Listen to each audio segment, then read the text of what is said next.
네, 어서 오세요. 국가의 수장이라고 하는 것은 이제 나라를 그 세계화 흐름에 갖다 줘서는 안 되죠. 왜냐하면 세계화를 주도하는 세력이요, 국가의 이익을 빼앗는 초국적 기업들이기 때문이죠. 따라서 세계 체제론으로 보았을 때 세계화를 넉넉히 받아들인 그 전두환부터 시작해서 적극적으로 받아들인 김영삼, 노무현, 이명박, 문재인 모두 매국노가 되는 거예요. 자기들도 모르게. 그러니까 매국노들을 대통령으로 또 뽑은 거죠. 그죠? 한국인들뿐만이 아니라 이 세계 사람들이 진정으로 깨달아야 할 부분이 뭐냐면 세계화란 무엇인가를 알아야 되거든요. 세계화로 가는 건 딴 게 아니에요. 국가의 이익을 초국적 기업, 개별적 그 기업들의 그 이익으로 전환시키는 과정. 그게 세계화예요. 살라자르는 반세계화주의자죠. 예, 만만치 않아요. 이 살라자르가 당시 그 스페인 인민전선 정부가 아니라 쿠데타 세력인 프랑코를 지원했죠. 정치적으로 색채가 같아서? 아니죠. 포르투갈하고 스페인은요, 역사적으로나 지정학적으로 서로 상생해야 되는 그런 운명을 가지고 있습니다. 그리고 위쪽으로는 570년 동안 친성국 영국이 있어요. 그러니까 영국이 중립을 취했기 때문에 포르투갈도 같이 중립을 취하는 겁니다. 그리고 뒤에서는 프랑코를 밀어주었죠. 영국이 밀어주었듯이 멀리 있는 소련보다 가까운 영국하고 독일한테 좀 더 어필을 해야 했단 말이에요. 무엇보다 더군다나 포르투갈 국경의 스페인 땅 모두 프랑코가 가져가 버렸잖아요. 그렇잖아요. 이 국경선을 다 프랑코 쿠데타 세력이 차지를 했는데 그럼 살라자르 보라 어떻게 행동하라는 거예요. 아무리 디지털 세상이라고 해도요. 이 땅덩어리 정치, 이 지정학이라고 하는 거는 변하지 않는 거예요. 아무리 이웃국가하고 역사적으로 으르렁거렸다 해도 정치를 그렇게 으르렁거리면 절대 안 되는 겁니다. 아예 그런 것은 정치도 아니죠. 그러니까 지정학적으로 이웃하는 북한, 러시아, 중국 노선과 대척점에 서가지고 멀리 떨어진 미국한테 아부하고 생전 듣도 보도 못하는 우크라이나라고는 엉터리 나라한테 지원을 해준다고. 이 삼척동자도 하지 않는 등신짓을 계속하고 있다고요, 한국 정부가. 이 비정상이 정상이 되어버렸다, 이 말이에요. 아, 지정학 안 가르치나, 대학에서? 그 뻔한 걸 왜 그렇게 모를까요? 살라자르는 리스본에서 독일 무기하고 물자를 받아다가 프랑코한테 전해줬습니다. 포르투갈 청년들이 프랑코 자원병으로 갔을 때도 막지 않았습니다. 이렇게 도와주고 나서 1939년 영국의 양해하에 포르투갈 스페인 불가침 조약을 끌어내었죠. 이렇게 하는 겁니다. 이렇게 실용하고 상식으로 살아가야 돼요. 이게 국익을 지키는 길이고 스페인 내전이 끝나고 나서 이 폭력적인 프랑코의 불똥이 포르투갈로 뛰지 않게 막은 사람이 살라자르였다 이거죠. 물론 전쟁을 일으키지는 않았을 거예요. 스페인 프랑코가. 이사벨라 여왕이 스페인을 통일했잖아요. 1492년에. 그 200년 전에 이미 포르투갈이 먼저 세워졌어요. 그러니까 스페인 형님뻘이 된다고 포르투갈이. 이 두 나라가 그 이사벨라 여왕 이전에도 사이가 그렇게 썩 좋지는 않았어요. 특히나 이제 스페인이 프랑스하고 붙어 먹으면서 몇 차례 작은 전쟁을 일으켰거든요. 근데 좋을 게 하나도 없었어요. 싸워봤자. 게다가 포르투갈은 또 산지가 많아갖고 많이 졌어. 스페인이. 그래서 수백 년 동안 그 전쟁을 잘 안 했다고요. 단지 식민지 충돌이 있었을 뿐이에요. 그 식민지 충돌을 전쟁이라고 얘기했던 것 뿐이에요. 하지만은 세계대전은 다르잖아요. 이게 세상이 어떻게 될지도 몰라요. 만에 하나 몰라서 불가침 조약을 한 거예요. 왜냐하면 스페인이 독일을 좋아했기 때문에 자기는 영국을 좋아하고 자칫하면 불똥 튄지도 모른다고 이게. 그래서 불가침 조약을 한 겁니다. 한 나라 수장이라면 이렇게 신중해야죠. 나는 솔직히 한국 같은 나라 처음 봤어요. 주변국 세 나라가 모두 강대국이고요. 한 나라는 또 북한이라고. 그 주변국 4개국한테 모두 사이가 안 좋아. 뭐 하는 짓이지 이게 지금 한국이? 최근 들어서는 말이야. 러시아, 중국, 북한 모두 가만히 있는데 한국이 나서서 여기저기 들쑤시고 돌아다닌다고. 도대체 누굴 믿고 있다 이런 외교를 하는다 할 수가 없단 말이야. 어? 한국 대학에서 지정학 안 가르치나 봐요, 진짜. 그 지정학의 교과서 앞에 서문만 읽어도 바로 아는 걸 갖다가 그걸 모르고 그렇게 들쑤시고 돌아다녀. 주변 강대국 4개 국가를 모두 성질나게 만든다고. 한국 정부가. 왜 그래 도대체가.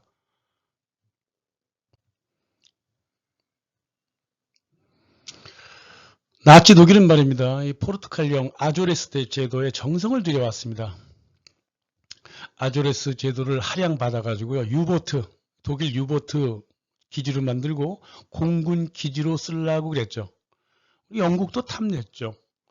그래서 각자 그 포르투갈이 자기 편이 되길 되게 바랬지만은 포르투갈은 친영 국가잖아요. 그래서 독일한테는 어려운 일이었다고. 반면 스페인은 친독 국가라고. 난감하죠 지금은. 포르투갈이 난감한 거예요. 그래서 중립을 꼭 취해야 했고요. 스페인한테도 중립을 하라고 설득을 해야 했습니다. 그렇지 않으면 두 나라 다 망해버립니다. 세상에 한국 정부 같은 정신머리 없는 외교가 세상에 어딨냐고요. 살라자르는요 570년 동안 동맹이었던 영국한테 우리가 왜 중립을 하는가 하는 이유를 잘 설명해서 이 영국 총리 네빌 챔berlain한테 양보를 얻어냈어요. 뭐 그렇게 합시다. 그랬어요. 군대도 보잘것이 없고 1차 세계전 때 군대 끌고 갔다가 박살난 적이 있지 않느냐. 그래서 우리는 참전 안 하겠다. 대신 이제 영국이 그랬죠. 처칠이 나와갖고 그런 말입니다. 이 프랑코가요. 독일하고 친하잖아요. 스페인 참전도 좀 막아주세요. 그랬어요. 그러니까 살라자르가 알았습니다. 그래갖고 스페인으로 달려가서 프랑코한테 조목조목 설명을 합니다. 스페인이 참전하면 스페인도 포르투갈 같이 망한다. 긋고 말렸죠. 또 프랑코는 또 독일 히틀러한테 중립하겠다고 사정을 했어요. 히틀러도 어떻게 해요? 그럼 그렇게 합시다. 그랬어요. 나중에 이제 지브랄타 항 달라 그랬거든요. 저기 프랑코가 히틀러가. 그래서 프랑코가 못 주겠다 그랬다고요.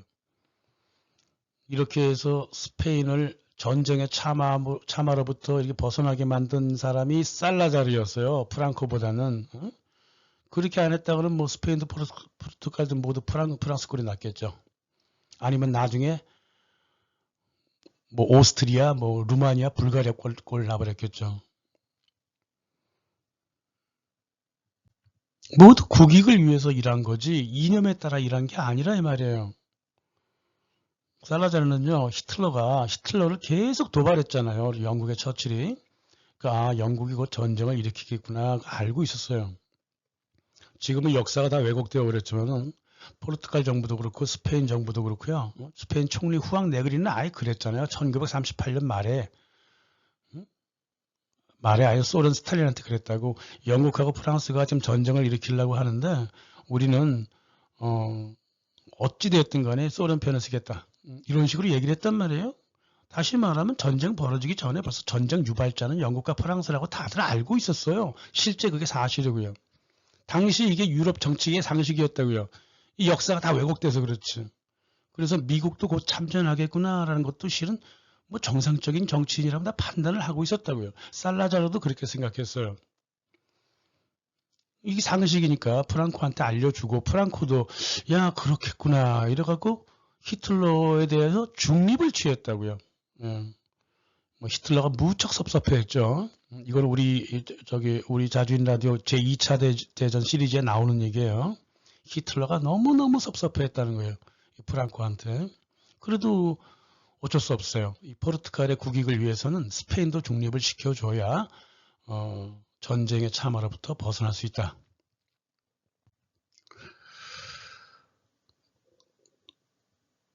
그러니까 이제 포르투갈이 강력하게 중립을 선언했지만은 영국하고 독일을 살살 달래야 했단 말이에요. 그래서 포르투갈은 무기 생산에 아주 필수적인 텅스텐 75%를 독일한테 수출했는데요. 이 독일이 분명히 질 거라고 보았기 때문에 직불로 돈을 받았습니다. 그러니까 자유무역 그리 강조하던 영국이니까 뭐라 할 수도 없잖아요. 영국이 뭐라 그래. 나 교역하겠다는데 중립국이.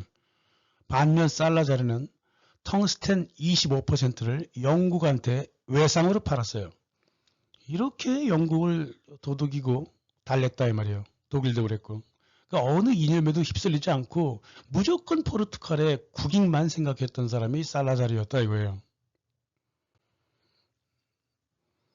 미국이 참전했잖아요. 그러니까 살라자르가 어떻게 행동했으면 좋겠어요. 연합국에 조금 더 친절하게 돼야죠. 1943년 영국이 동맹을 요청을 했거든요. 받아들였습니다. 그래서 이 포르투갈은 아조레스 제도에 영국하고 미국 공군의 군사기지 시설을 내줬단 말이에요. 조금 위험한 행동이지만 독일군이 좀 약해지고 있었기 때문에 뭐 패를 던진 거죠. 그렇게.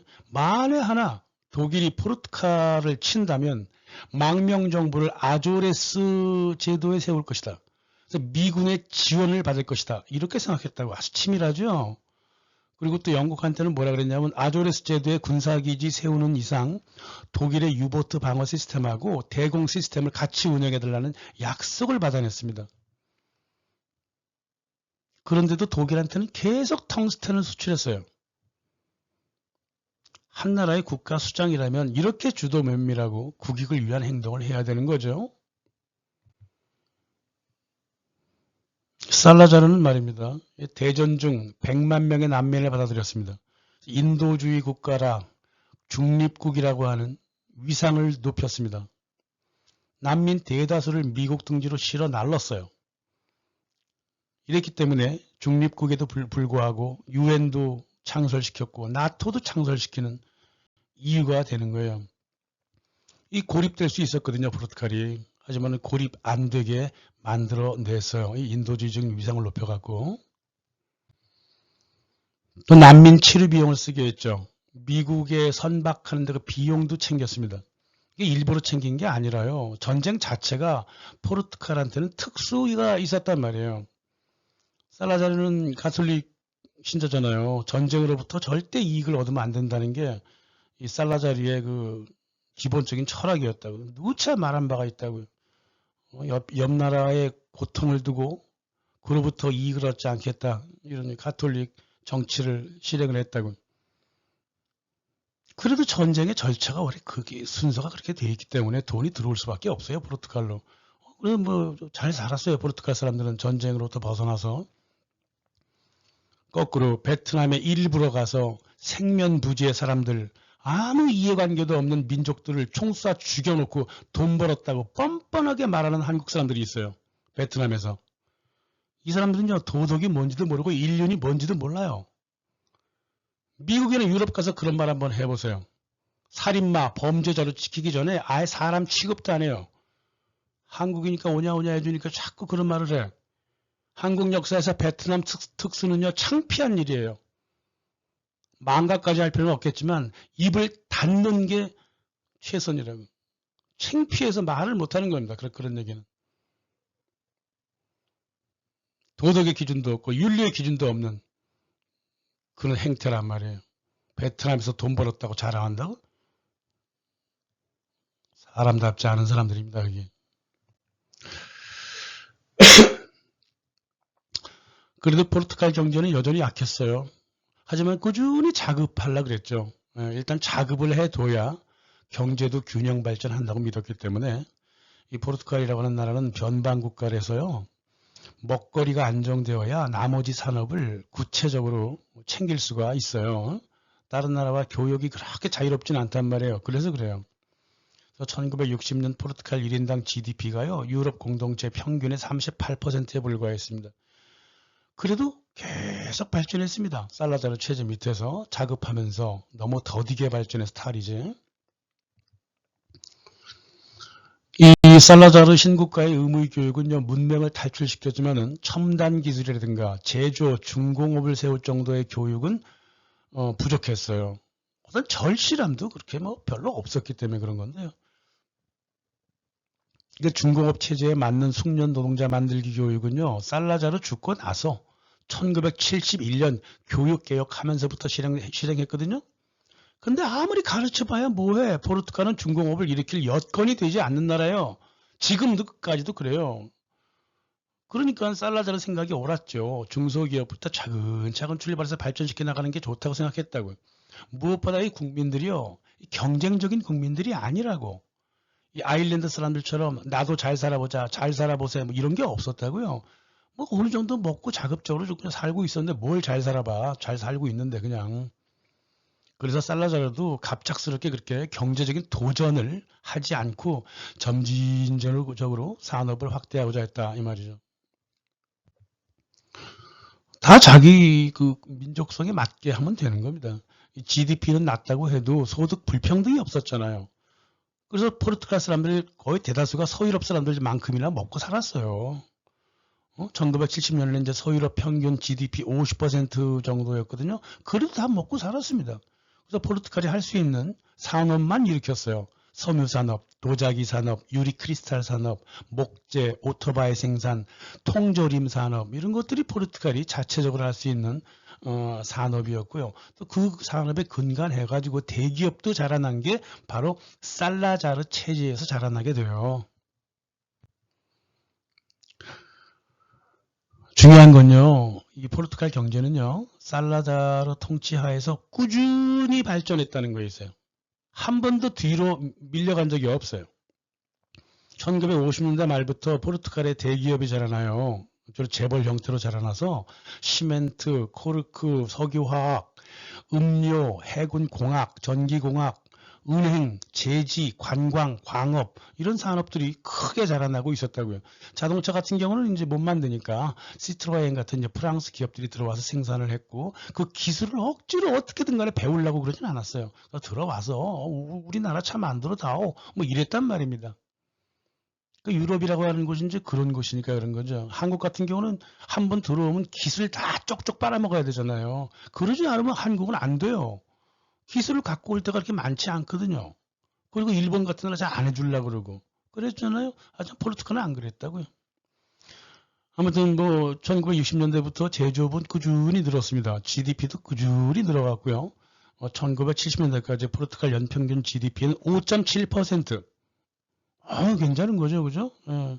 1975년 카네이션 혁명으로 살라자르 체제가 무너질 때까지 계속 발전하고 있었어요.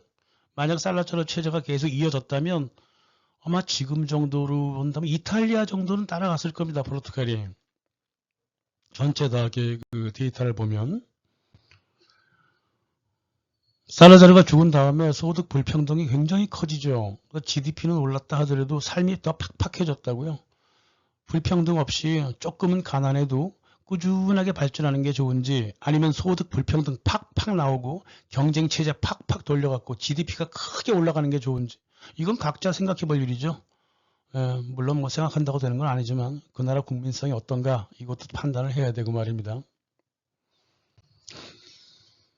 이 포르투갈은 이탈리아와 함께 이상하게도 이 프리메이슨 영향이 가장 길었던 나라예요. 다른 나라 같은 경우는 이 프리메이슨들이 다 흩어져가지고 CFR이라든가 뭐 로마 클럽, 뭐 하물며 다보스 포럼 뭐 이런 데로 다 흩어졌잖아요. 그래서 그 안에 들어가서 이제 프리메이슨이 이제 영향을 행사하잖아요. 그런데 이 독립 프리메이슨 이리저리 다 떨어져 있는 것들이 포르투갈하고 이탈리아에서는 암약을 하고 있었다고요. 그 살라자르가 평생 프리메이슨하고 싸웠잖아요. 1949년 그 프리메이슨 그 그랜드 마스터 너턴드 마토스가 뭐 강력하게 경쟁 체제로 들어서려고 그랬고 1958년 움베르토 델가도가 이 프리메이슨이 그 살라자르 잘라버리겠다고 해임하겠다고 막 난리치고 있었고 뭐 1961년 뭐 공화국 민주화 프로그램도 야당이 제시했고 69년에 뭐 글로벌리즘도 제시했고 막 그랬었어요. 그러니까 프리메이슨이 준동을 했다고. 왜 그랬을까? 미국의 마샬 플랜에 따라 가지고 서유럽의 자유주의 체제가 불었잖아요. 그래서 포르투갈에서도 친미 프리메이슨들이 마구마구 뛰어다녔다고요. 이게 그러니까 살라자르가 굉장히 위험스러워했죠. 이걸 민주화라 그랬어 또 이거를 툭 하면 민주화예요. 민주화가 아니지 프리메이슨화지.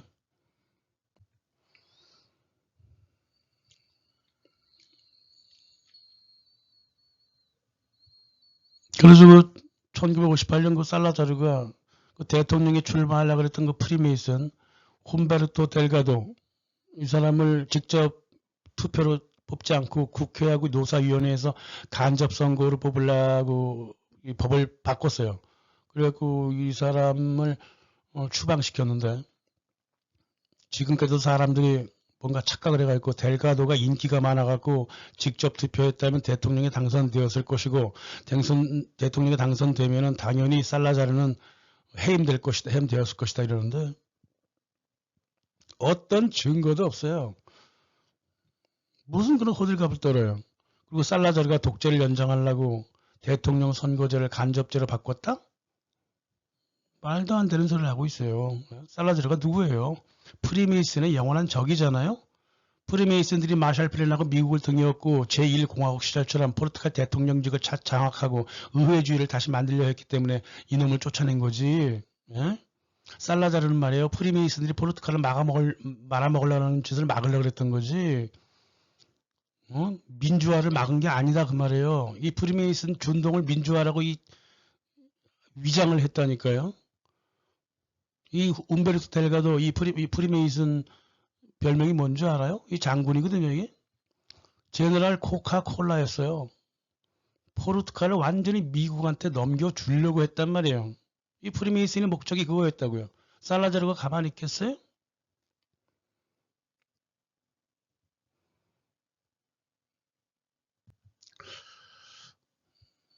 (1968년 8월달) 욕조에서 넘어져가지고요. 살라자르가 혼수 상태에 빠져요. 나이가 79세였어요. 그러니까 대통령이 어떻게 생각하겠어요? 이 사람 곧 죽거나 죽지 않아도 식물인간이 될 거 아니냐. 그래서 총리에서 일단 해임시키고 새로운 총리를 뽑아야 되겠다 그랬고 새로운 총리를 뽑았어. 근데 한 달간 혼수 상태에서 깨어나갖고 깔끔하게 회복을 해버렸어. 이거 어떻게 하면 좋아? 총리는 새로 뽑아놨는데 당신 총리에서 해임됐습니다. 이렇게 얘기할 수도 없고 이 노 정치가한테. 그리고 권력에서 제거되었다는 사실을 알리지 못하고 죽을 때까지 그냥 예예 총리님 그러면서 아침 신문도 갖다 주고 막 그러면서 그 아침 신문 이 사람만을 위한 신문이거든요. 이게 어떻게 2년간 그 자기가 총리가 해임된 거를 모르고 자기가 아직 여전히 총리인 줄 알고 이렇게 행동을 한 것인데 이게 왜 가능했냐면요. 워낙 어디를 나가는 사람이 아니에요. 살라자르가 포르투갈 바깥으로 나간 건 딱 평생 한 번 나갔어. 그것도 뭐 특별한 일 하나로 그냥 나갔다고. 또 이 가짜 총리직을 그대로 가만히 유지시켜 준 것도요. 이게 포르투갈 정치의 그 온정적이고 정통성의 정치 문화 그게 있었기 때문에 가능한 거죠. 아무튼 코미디 같은 일이었어요. 살라자르는 혼수 상태에서 깨어난 지 2년 만에 결국은 죽죠. 그가 죽고 나서 4년 지난 다음에 카네이션 혁명이라고 불리는 쿠데타가 일어납니다. 그리고 국민들은 그게 민주화라고 주어갖고 군인들 탱크에 타갖고 막 환호하고 막 그랬죠. 그래갖고 제3공화국이 탄생을 했어요. 프리메이슨이 승리했다 이거죠. 혁명의 초대 총리는 프리메이슨 팔마 카를로스였습니다. 좌우를 오고 가면서 포르투갈 프리메이슨들이 포르투갈 정치를 장악을 했습니다. 그랜마스터 너턴 마토스의 비서였던 그 마리오 소아레스 같은 놈들 이런 프리메이슨이 정권을 잡았다고요. 또 조르조 삼파뇨 같은 유대인들도 정권을 잡고 그렇게 이끌어 갔습니다. 그래서 이 포르투갈을 모두 유럽 공동체에 던져버리고 미국 달러의 치하로 들어가 버렸죠.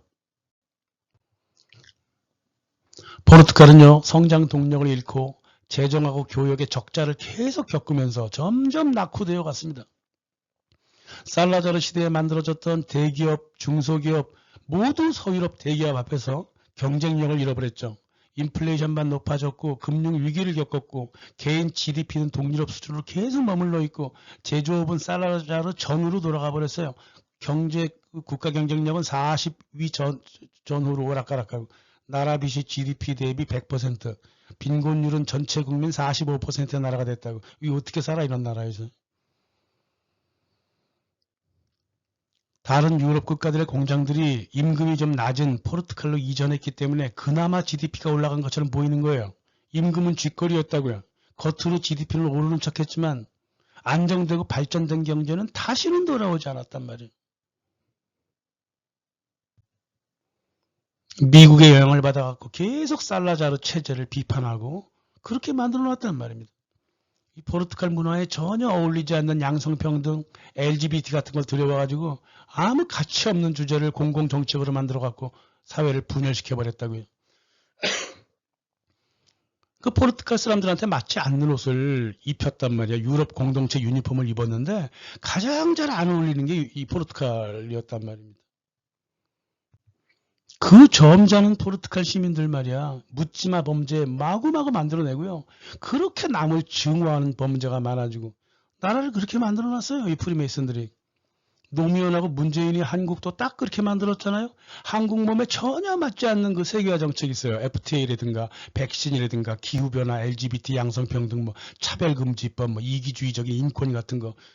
툭 하면 모든 그 잘못을 남 탓으로 돌리는 거는 이기주의가 한국 사회 곳곳에 말뚝처럼 박혀 있다고. 이게 노무현 이후부터 벌어진 일이라고 이게. 이 세계화 정책 굳건히 받아들이면서. 이 정 많던 한국 사람들은 뭐가 그렇게 불만이 많은지 아무데나 대고 분풀이라고 말이에요. 사회 연대가 갈기갈기 찢어져 버렸습니다. 포르투갈도 마찬가지라고요. 그렇지 않던 국민들이었기 때문에 새로운 체제에 맞추려다 보니까 그렇게 몸에 안 맞으니까 발광을 하는 거예요, 저렇게. 묻지마 범죄 저지르고 막.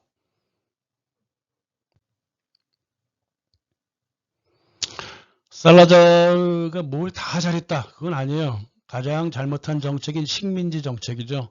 수백 년간 통치했던 식민지였기 때문에 그 관계를 그냥 유지하려고 그걸 통해 갖고 국부를 지키려고 그랬죠. 하지만 탈식민 시대에는 맞지 않는 정책이죠. 그래서 이 탈식민 시대의 흐름에 맞춰서 나라 경제와 정치를 좀 독립적으로 준비하려고 그러진 않고 앙골라, 모잠비크 이런 뭐 식민지를 마지막까지 지키겠다면서 13년 동안 식민지 전쟁을 해가지고 국가 GDP의 3분의 1을 잃어버렸어요. 유럽 외교는 그렇게 잘한 사람이 식민지 외교는 빵점이라고요. 물론 이해가 안 가는 건 아니에요. 이 포르투갈 식민지는요. 식민지라기보다 제2의 포르투갈이잖아요. 수백 년 그렇게 같이 살았기 때문에 옛날의 관성을 버릴 수는 없었죠. 하지만 이 식민지 정책이 실패하는 바람에 포르투갈에 상당히 타격이 왔다는 사실. 이게 이제 살라자르의 실책이라고 볼 수 있죠. 모든 걸 다 잘할 수는 없잖아요.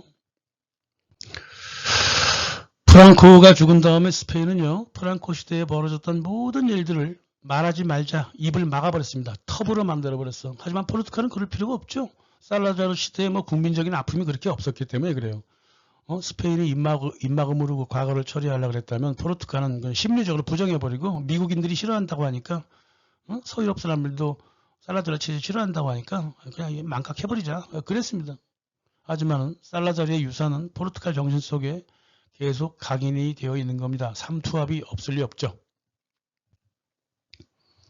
지금 자유주의 정치 제도가요. 소수 경제적인 이익, 소수 이익을 위해서 법적 강제 제도로 바뀌었습니다.